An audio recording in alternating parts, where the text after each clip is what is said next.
হরে কৃষ্ণ। পরমেশ্বর ভগবান বলেছেন যে পুরুষোত্তম মাস হলো তার মাস।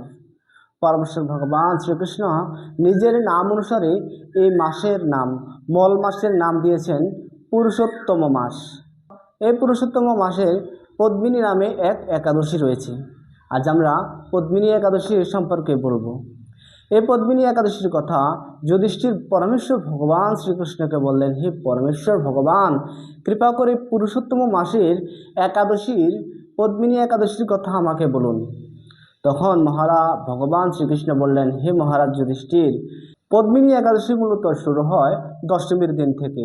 দশমীর দিনে কাঁসার পাত্রে ভোজন, শাক, অন্যের অন্ন, পরদ্রব্য গ্রহণ, আমিষ আহার সমস্ত কিছু ত্যাগ করে সংকল্পবদ্ধ হতে হবে।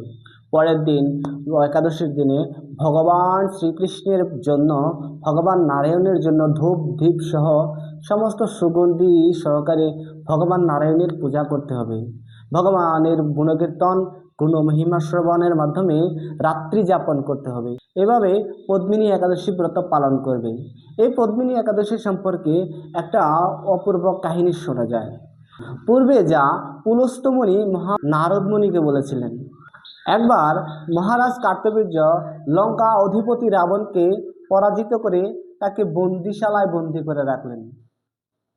রাবণের পিতামহ মহামণি পুলস্ত্য রাবণকে বন্দি দশা থেকে উদ্ধার করার জন্য মহারাজ কার্তবীর্যকে অনুরোধ করলেন।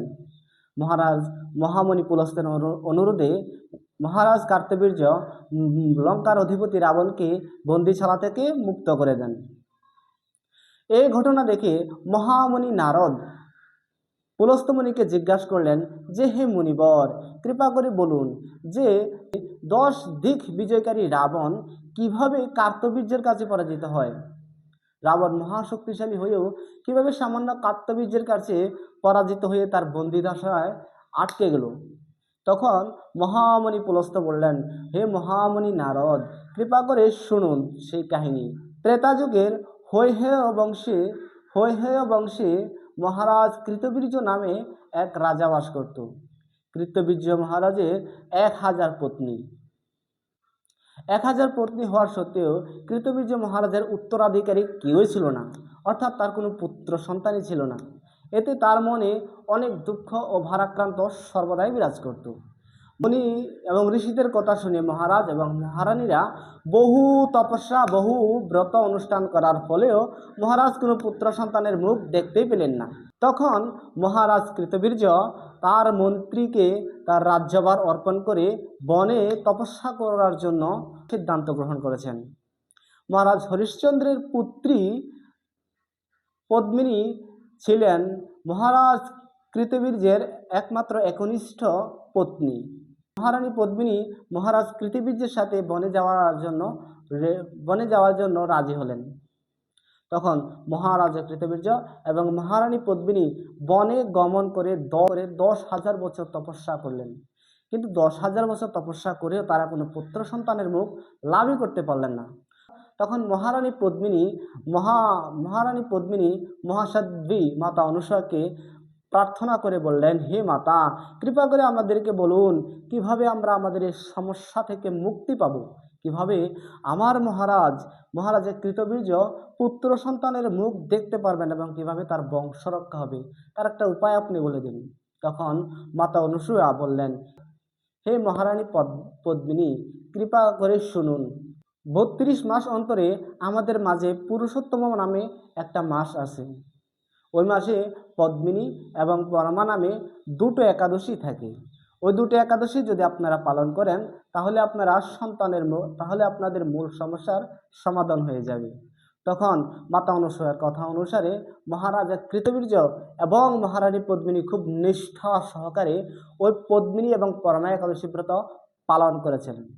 পদ্মিনী একাদশী ব্রত নিষ্ঠা সহকারে পালন করার জন্য পরমেশ্বর ভগবান স্বয়ং মহারানী পদ্মিনীকে বর দান করেন এবং তাকে বর প্রদান করলেন যে তোমাদের এমন এক পুত্র হবে যাকে দৈত্য, দেবতা, নর সহ কেউ তাকে পরাজিত করতে পারবে না।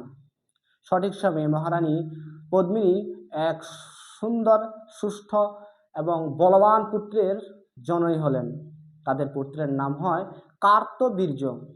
এই কার্তবীর্য যে কিনা লঙ্কার অধিপতি রাবণকে পরাজিত করতে সক্ষম হয়েছেন। এই একাদশী ব্রত পালন করার মাধ্যমে মহারানী পদ্মিনী খুব নিষ্ঠা সহকারে পালন করার মাধ্যমে মহারানী পদ্মিনী এবং মহারাজা কৃতবীর্য কার্তবীর্যকে পুত্ররূপে পেয়েছেন এবং তার অবশেষে তাদের বংশ রক্ষা হলো। এই পদ্মিনী একাদশী ব্রতের কথা যে শ্রবণ করে তারা অতি পুণ্যবান এবং তাদের ভগবান শ্রীকৃষ্ণের চরণে মতি লাভ হয়। তাই চলুন সুপ্রিয় গৌরভক্তবৃন্দ, আমরা পদ্মিনী একাদশী ব্রত পালন করার মাধ্যমে পরমেশ্বর ভগবান শ্রীকৃষ্ণের সান্নিধ্য লাভ করি। আপনি নিজে একাদশী ব্রত পালন করুন, অপরকেও একাদশী ব্রত পালন করার জন্য উৎসাহিত প্রদান করুন। হরে কৃষ্ণ।